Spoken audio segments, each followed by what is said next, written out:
welcome back to all of you. We were looking ahead to the match between Afghanistan and New Zealand, but that has been delayed. Toss has been delayed and the match itself has been delayed because there's already a match that is on and it is turning out to be a thriller yet again at the G. That is right. The match that is on, England versus Ireland, and England are struggling. Can there be an upset on the cards? England are 99 for 5.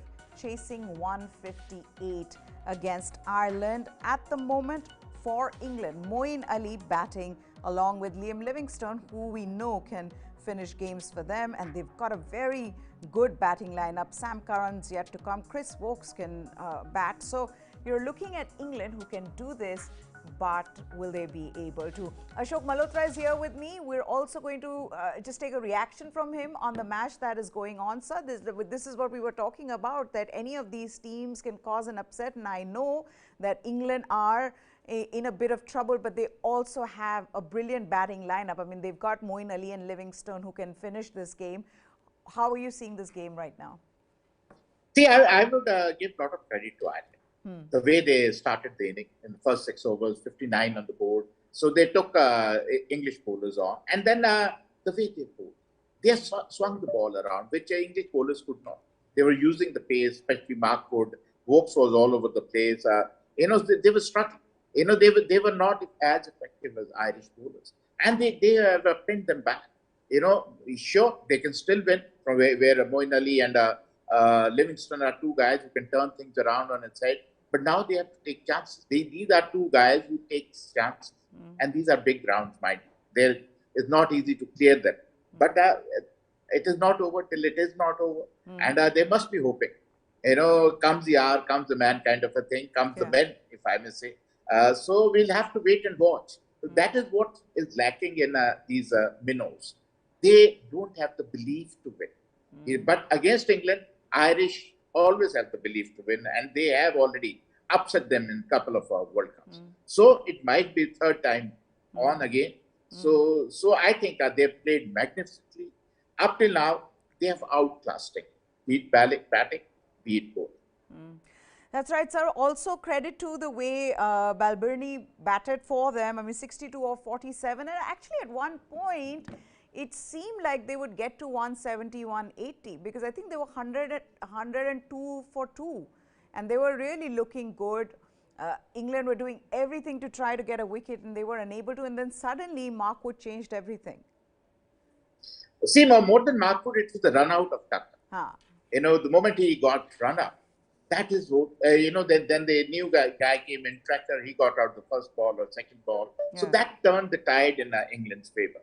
Later on, Delaney and others, they chipped in a few runs. But all in all, I think bottom fell off the moment the guy got run out. Because till then, Balbirnie and Tucker were hitting, they were in full throttle. They were hitting English bowlers all over the park and they didn't have a clue. They were desperate for a wicket.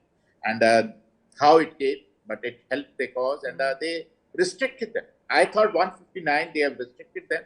But there's a lot of life in the wicket, and it suits Irish bowlers.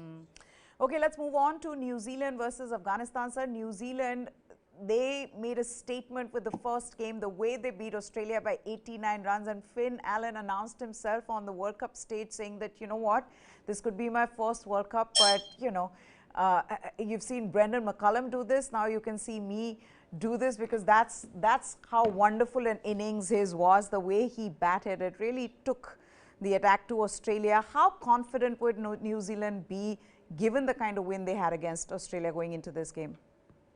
See, they'll be very confident, but I hope they are not overconfident because they are a good side. They are a good team. They are a good unit, and they don't take anything for granted. They dig deep, they play well, and they always go after it. Although they have to be a little bit careful against the spinners, especially Rashid Khan. And Mujibur Rahman. Those are two guys who can turn tide because Finn Allen has hit the fast bowlers. How well he plays against spinners, we'll have to wait and watch. Sure. And then you've got Conway, who can graft, who can play, anchor the New Zealand inning. He can do a role which normally Williamson was doing, but Conway is another one of his kind. And plus, he's a left-hander. So I would expect New Zealand to do. But you can't take Afghanistan easily because they have some good hitters. You know, Gurbaz is a good hitter. Jadran is a good striker of the ball. Not to forget Nabi. And they got a reasonably good bowling. But the three spinners can be more than handy. But the only bad luck for them is in Australia. Spinners cannot be that effective. They can pick up wickets on the boundary line, but the ball is not going to turn around, like which Rashid Khan prefers. If one leg spinner goes across, then it puts doubt in the mind. Otherwise, a top spinner and googly bowler, and that becomes very predictable, although with the pace is always difficult. But still, New Zealand will have to bat out the skins. They will still need to get off to a good start. First 6 overs are very vital, and we'll wait and watch.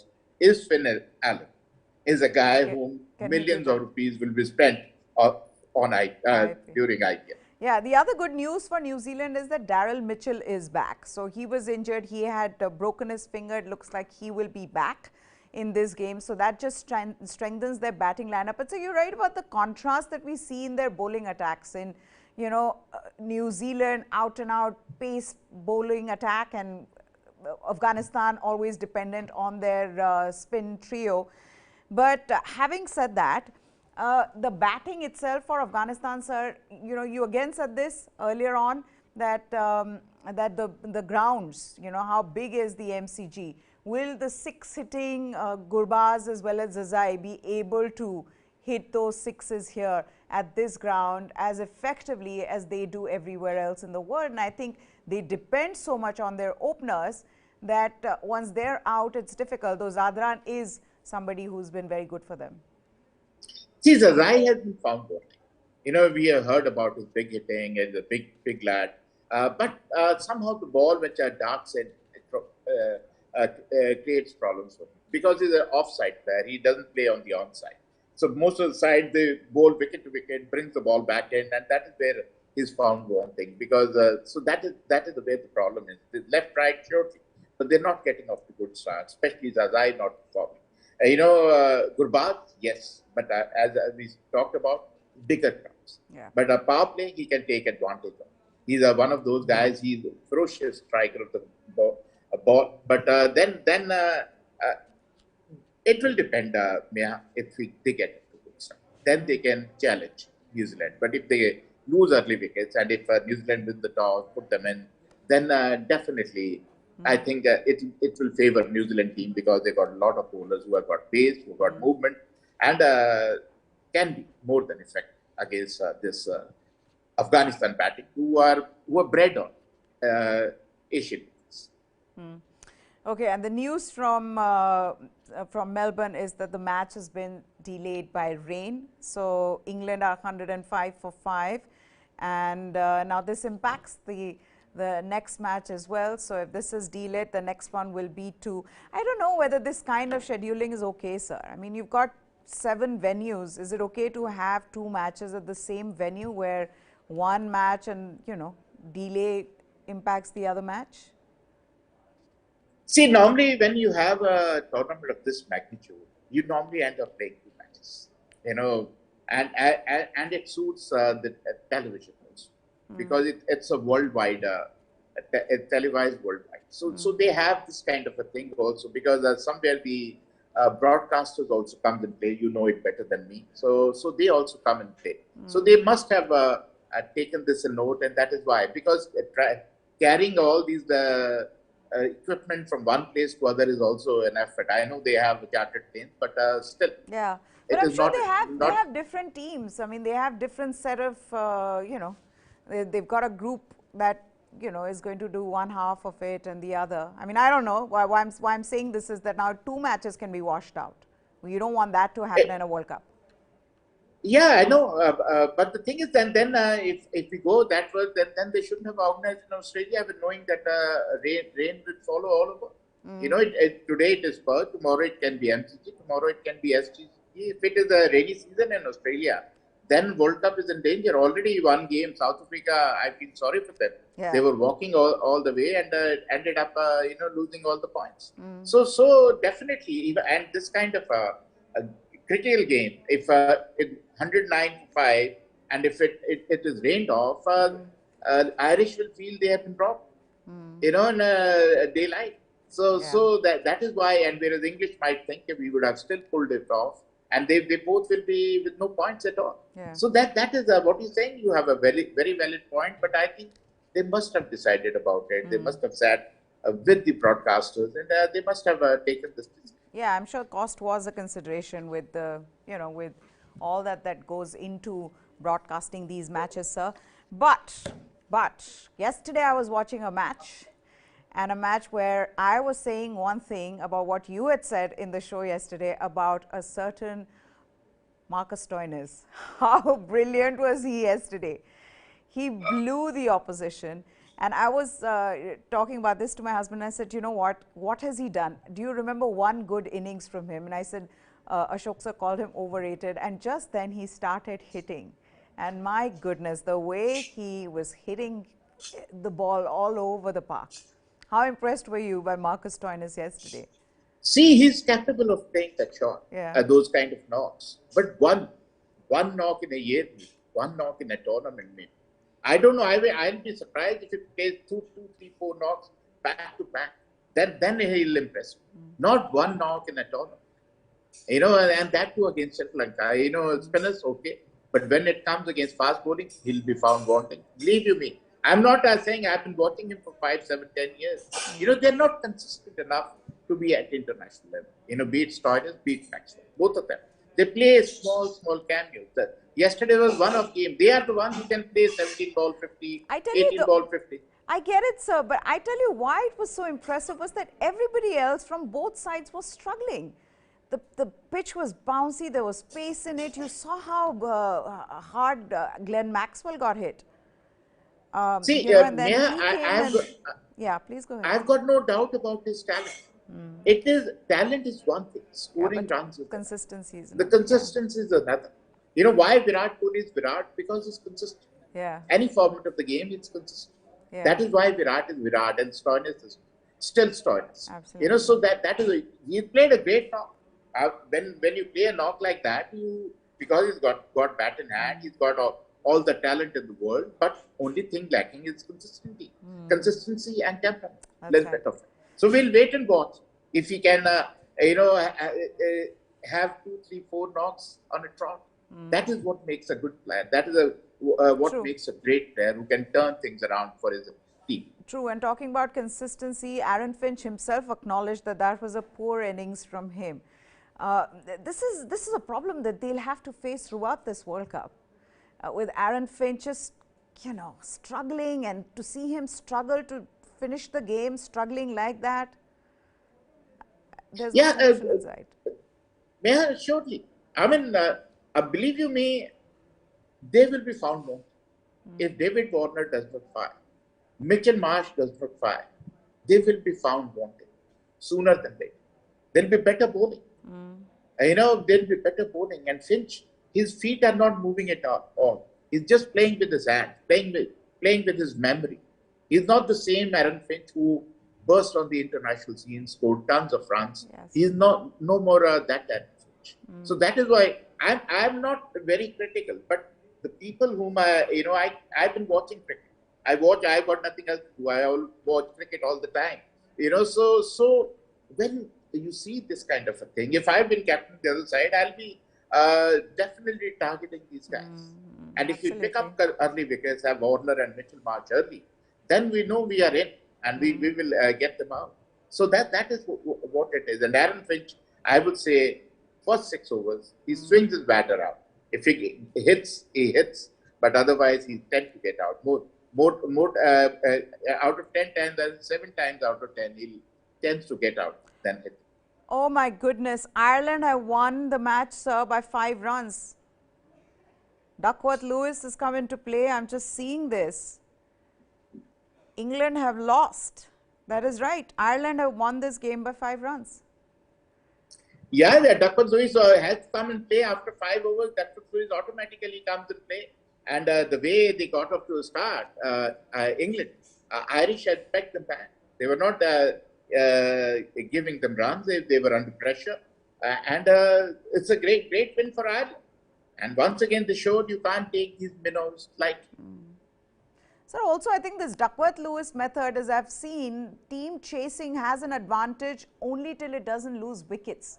Wickets seem to have a bigger role in this, in deciding the winner, wickets in hand, than the runs that they need to score to win.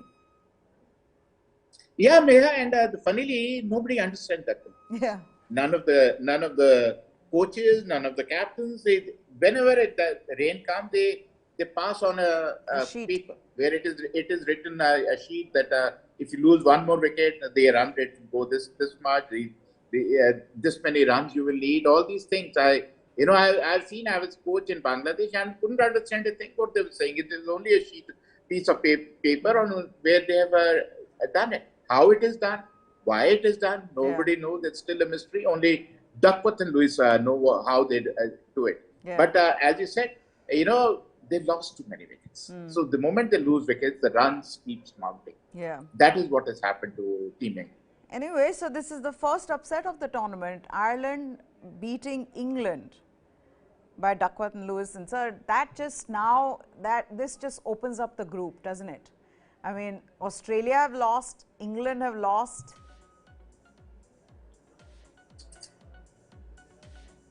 That's the breaking news. Ireland have beaten England by 5 runs by Duckworth-Lewis method. Ireland had scored 157 batting first, courtesy a brilliant knock from Andy Balbirnie. He created a partnership with Lorcan Tucker, but once they were out, Ireland 157. They were all out for 157. Mark Wood took 3 for 34, and Liam Livingstone also got 3 wickets. But in reply, Ireland's bowlers were fantastic. They got the openers early. Jos Buttler out for a duck. Alex Hale scored just 7. David Malan, he scored 35. And nobody else really could score runs. They just kept losing wickets, and they were 105 for 5 when rain halted the match. Standout bowler for Ireland, Josh Little, got 2 wickets for 16. The others also chipped in with 1 wicket. Barry McCarthy took 1 wicket. Fionn Hand took 1 wicket. And then there was George Dockrell, who also got 1 wicket in his 1 over. England batting, struggling there, 105 for 5. Ireland bowlers utilizing the conditions much better than their English counterpart. And now England have lost. This is the first big upset of the tournament. England losing their second Super 12 game to Ireland. This is huge, sir. And I don't know whether England would feel disappointed. Obviously, they'll be disappointed because they've lost. But given the kind of batting lineup they had, they would have fancied their chances. They would have, but they left too late. Because the way they bowled Penstoke, the way Buttler got out first over itself, and Alex Hales got out. I thought Brooks was another guy who looked good for a while, but didn't score runs. Malan probably slowed them down. Malan is not a kind of a go-getter which the rest of the England are. So I'm sure they should have kept an eye on the Ducks. It is the mistake of the coach and captain, because they all are given the sheet. So they should keep an eye on that. They must, because the forecast is normally spot on in Australia. So they must have known that a rain is going to come down, and time was running out anyway because of two, 3 breaks in the play already because of rain. So somebody did not do it right. It reminds me of a game in South Africa where last ball somebody hit a 6 and then they realized they needed 1 more run. Yeah. So they lost the game and were out of the tournament. But now the problem with England, Neha, is that it is a knockout game for Australia and England. Yeah, absolutely. Or England has to beat New Zealand and Australia both to qualify. That's right. In fact, England are 5 short of 110. That was the par score, sir, at that stage. Yeah. Yeah, this is opened up the group. This was being called as the group of death, the more difficult group. And now with Australia having lost one game, England having lost one game, it'll be interesting how things pan out. But this is it. And you're right about this, which I was wondering that, you know, throughout, especially in Australia now, with what we've seen, you'll see all other teams following this, because rain can wreak havoc at any point, and then you don't want to be in a position where you can lose. So, you know, I'm surprised too that they've done this. And it's not like they just, you know, the rain just came. This was a match where, you know, it was being threatened by rain. So how do you see this? Is this a mistake on their part, or? I think it is a mistake of the part. Definitely a mistake. They knew rain was around the corner. So they should have made sure that they are ahead of the Duckworth and Lewis. Yeah, and they knew they have lost 5 wickets. And the moment a wicket falls, it is again the target is changed. Yeah. And so you normally, most of the batters have a paper in their pockets. Yeah. They keep looking at it and they keep playing accordingly. So I think that they missed a trick or two when the English team is concerned. I don't know who was the coach, and I think coach is an Australian, if I'm not wrong. So he definitely missed a trick or two, and which cost them the game. You know, 5 runs is not too many. Somebody like Livingstone will clear the infield in one shot and turn game around. Probably either he didn't know, or he didn't go for it, or he didn't get time to do it. But I think somewhere along the line they missed a trick. Matthew Mott. He's the coach. Matthew Mott, yeah, he's an Australian. Yeah, well, there you have it, though. In the end, I think England will be ruining this missed chance, but this is a huge one for them. Let's see what happens now. You're right, Australia versus England gets even more interesting. Thank you so much, Ashok sir, for joining us here. Thank you. So, big upset in the World Cup, as we've been talking about. Well, England have been beaten by Ireland, by Duckworth-Lewis method.